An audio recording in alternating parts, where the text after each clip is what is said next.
We are Indians और हमें आदत है टाइम टू टाइम नई नई कंट्रोवर्सी खड़ी करने की। आदमी दिल से जवान होता है, उम्र से नहीं। You just fail हो यार। Okay, sir.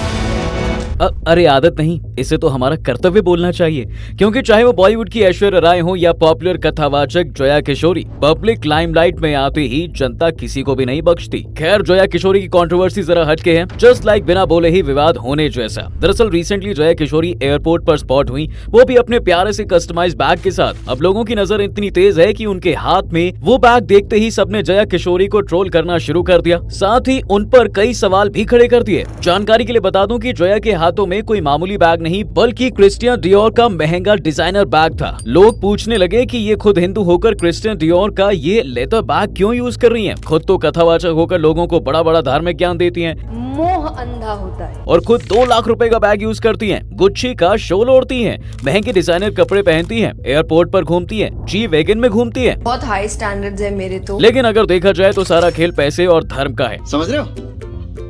और इन दोनों का कॉम्बो बड़े से बड़ा विवाद खड़ा कर सकता है, क्योंकि मोटा मोटा हर धर्म मटेरियलिज्म को बुरा भला कहता है, जिसका वन एंड ओनली रीजन होता है पैसा।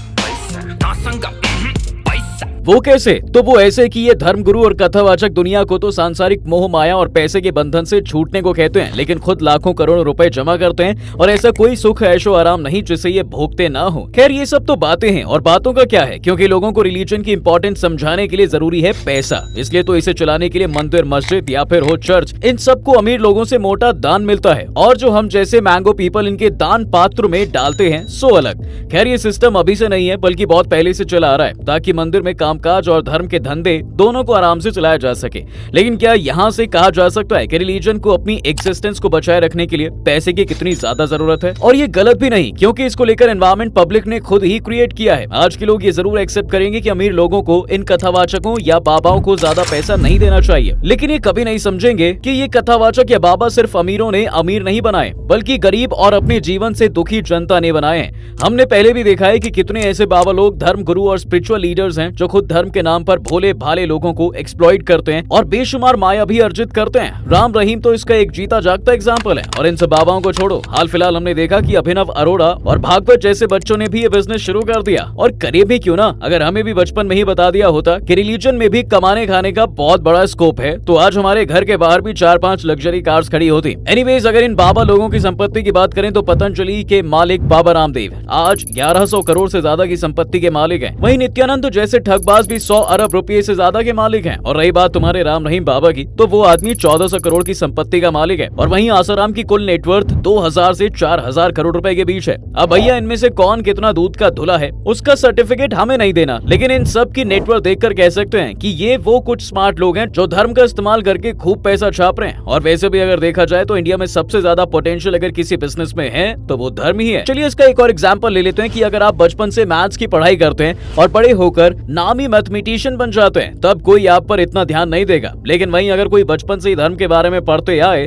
और बड़े होकर धर्म ही उसके पैसे कमाने का एक साधन बन जाए, तो लोग उसे टारगेट करते हैं। अब ये भी एक तरह की हिपोक्रेसी ही है। ऑब्वियसली वो बचपन से इसके लिए मेहनत करते आया होगा, और उसी मेहनत का फल अब वो काट रहा है। अगेन आई विल से, जो मैंने आपको भी कहा कि मेहनत करिए, कमाइए। खैर, इस बीच जया किशोरी अपने आप को डिफेंड करती भी नजर आई। पूरा एक्सप्लेन करते हुए उन्होंने कहा कि मैं ब्रांड्स देखकर चीजें नहीं खरीदती, बल्कि जो चीज अच्छी लगती है उसे खरीदती हूँ।